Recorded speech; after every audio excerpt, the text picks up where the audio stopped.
De acuerdo a Larry Yumibanda, presidente del Colegio de Economistas del Guayas, las últimas publicaciones realizadas por el Banco Central del Ecuador, el INEC, Instituto de Estadísticas, y la CEPAL, Comisión Económica para América Latina de las Naciones Unidas, con respecto a los niveles de crecimiento económico, empleo, subempleo, desempleo, inflación e inversión extranjera directa, muestran claramente que la estandeflación se profundiza. Estandeflación es estancamiento productivo con deflación de precios, mientras la estanflación es estancamiento con inflación. Buen día, bienvenido a Contacto Directo. Gracias, Alfredo, muy buenos días a todos los televidentes de Ecuavisa. Examinemos con las cifras que le preocupan en crecimiento del PIB, inflación y mercado laboral. ¿Qué señalan esas cifras? Mire, lo que vemos en los últimos meses, el Ecuador, por ejemplo, en el político va como viento en popa, pero en lo económico estamos avanzando a paso de tortuga. Yo traje un gráfico, que si nos ayudan con la cámara, por favor, que claramente vemos que de acuerdo a información de la CEPAL, del Banco Mundial y también en primera instancia por el Banco Central del Ecuador, el crecimiento económico desde el año 2000 al 2020, que hay una proyección al 2020, comienza a desacelerarse.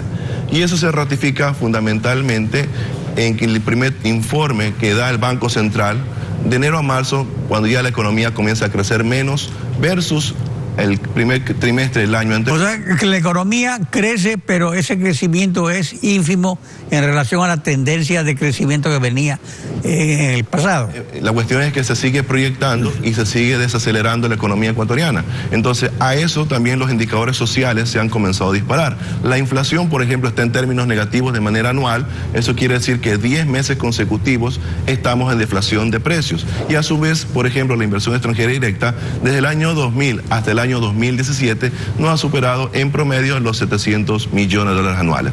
Entonces, lo que vemos es que durante el gobierno de Rafael Correa, la inversión pública estaba funcionando y la inversión privada estaba disminuyendo. Entonces, ahora vemos que, por ejemplo, con el gobierno de Lenín Moreno y su frente económico, la inversión pública la quieren llevar a su mínima expresión y la inversión privada está comenzando a fluir, pero no en la velocidad que debe ser. Bueno, pero eso está por verse. Para poder reemplazar la inversión pública. Porque usted considera que la ley urgente de fomento productivo solo es un disparo al aire que no va a solucionar el problema de la estandeflación. Primero habría que dejar que la ley funcione para jugar por resultados concretos. Todos los actores políticos y económicos están embarcados. ¿Qué le falta? ¿Qué le sobra esa ley? La cuestión que, por ejemplo, vemos que si la inversión privada no reemplaza la inversión pública, lastimosamente en 2019 podríamos hablar de recesión económica. Entonces, lo que se necesita en los actuales momentos es disminuir el gasto corriente. Y eso no está en la ley.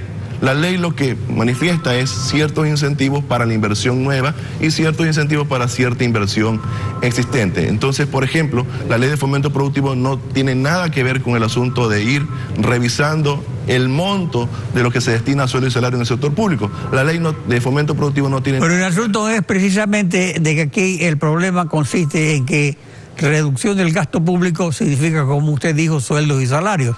Entonces eso implica que van a aumentar el desempleo. Sí, pero tenemos que entrar a una cuestión muy puntual. El tema inicial, por ejemplo, vemos que el gobierno nacional anunció una reducción del 10% de las compras públicas y eso no se ha logrado en este caso contabilizar. Y lo que nos preocupa a nosotros es que, por ejemplo, la inversión pública se está comenzando a recortar. Estamos hablando de casi 1.200 millones a junio de este año y por lo tanto son obras y servicios que normalmente requiere la ciudadanía. Pero para eso están las asociaciones público-privadas también. Sí, pero las asociaciones público-privadas, les pongo como un ejemplo. En julio del año 2017 se anunció el proyecto del Puente del Sur. Ya en julio de este año se comenzó a presentar ya algo más concreto, pero hasta que se consiga el financiamiento eso va a demorar 2 años más. Por lo tanto, nosotros creemos que el gobierno nacional tiene que seguir invirtiendo en infraestructura e ir disminuyendo el gasto corriente para liberalizar recursos que vayan orientados. Pero para esa inversión necesita dinero, es decir, que para eso se necesitaría endeudamiento. lastimosamente tenemos que seguir endeudando al país, pero en inversiones altamente productivas. Me refiero a 3 temas muy puntuales. Primero, terminar las hidroeléctricas. Yo creo que es un tema que requiere que el gobierno nacional asuma con un liderazgo para ir cambiando la matriz energética. Como Costa Rica, por ejemplo, ya en los actuales momentos tiene la producción 100% de energía renovable. El Ecuador apenas está en un 60%, nos falta todavía por cumplir un 40%, y eso va a permitir, en este caso, reducir la importación de derivados que está en el monto de 3.000 millones y a su vez ir eliminando gradualmente sin afectar el bolsillo popular en lo que tiene que ver con subsidios a lo que es... Pero al respecto, ¿es necesario solo el endeudamiento? Por ejemplo, los recursos que tiene el IES, ¿cómo se podrían utilizar? Mire, el IES tiene una inversión de aproximadamente 18.000 millones de dólares, de los cuales le genera una utilidad de aproximadamente 8% anual. Entonces, aparte de esos 18.000, tiene, por ejemplo, dentro de los 18.000 millones, tiene aproximadamente 8.000 millones que tiene como bonos del Estado. Hay que tratar de buscar la manera legal para reorientar esos 8.000 millones e inyectarlos a la economía ecuatoriana. Es la única manera que, por ejemplo, la economía ecuatoriana no se desacelere aún más, porque si la inversión privada no reemplaza a la inversión pública, lastimosamente se va a ahondar en la recesión económica y posiblemente los indicadores sociales se comienzan a disparar. Ahora, eso de la inversión privada también es otro aspecto que hay que aclarar, porque se habla de inversión extranjera e inversión nacional. Pero realmente gran parte de esa inversión extranjera es repatriación de capitales que regresan al país bajo la denominación de compañías extranjeras. Sí, mire, nosotros creemos que para que la inversión privada fluya, debe el Ecuador ser un país de baja fiscalidad. O sea, debemos disminuir el impuesto a la renta del 25 al 20%. Debe eliminarse el anticipo del impuesto a la renta y debe ir disminuyendo gradualmente el impuesto a la salida de divisas. Eso va a permitir generar riqueza, eso va a permitir que nuevas empresas inviertan en el Ecuador, eso va a permitir recaudo de más tributo y por lo tanto podamos financiar la política social.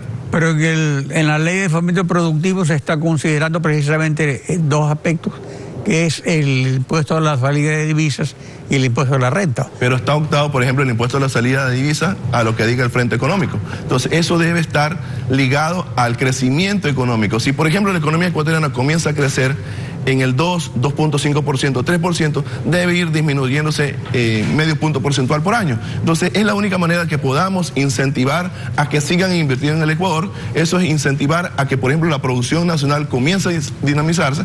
Y, por ejemplo, yo creo que el tema de los impuestos es un tema muy importante que, por ejemplo, todavía no lo ha topado el gobierno nacional. Pero aquí el problema que surge es que por un lado se dice disminuir impuestos y por otro lado se señala menos deuda. Entonces uno se pregunta, ¿y de dónde va a salir la plata? Mire, es sencillo, el asunto es, por ejemplo, nosotros tenemos varias líneas generales. Primero, disminución de impuestos. Segundo, reducción del gasto corriente. ¿Pero va a funcionar esa ecuación? Sí puede funcionar porque estamos alentando a la nueva inversión nacional.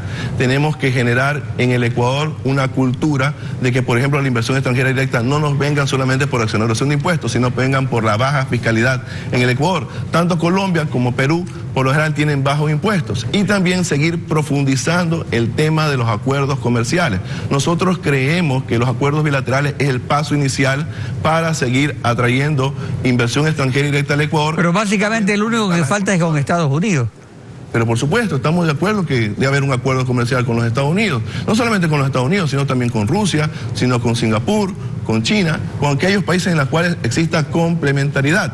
Por ejemplo, con el tema de la Alianza Pacífico, nosotros tenemos un reparo. Nosotros pensamos que si Ecuador no se prepara en materia de productividad, en materia de competitividad, va a salir perjudicial ingresar a la Alianza Pacífico. O sea que sería preferible, por ejemplo, que ese tipo de acuerdos el Ecuador los negocie solo como ha hecho Chile, que es un país más o menos del tamaño del Ecuador, aunque con una economía mucho más desarrollada, precisamente por ese tipo de política que ha tenido Chile. Sí. A que el Ecuador esté negociando en grupo, porque dentro de un grupo obviamente se ve limitado por las condiciones de los otros, como en el caso del Grupo Andino, como sería ahora el caso de la Alianza para el Pacífico, o como es, por ejemplo, en el Mercosur.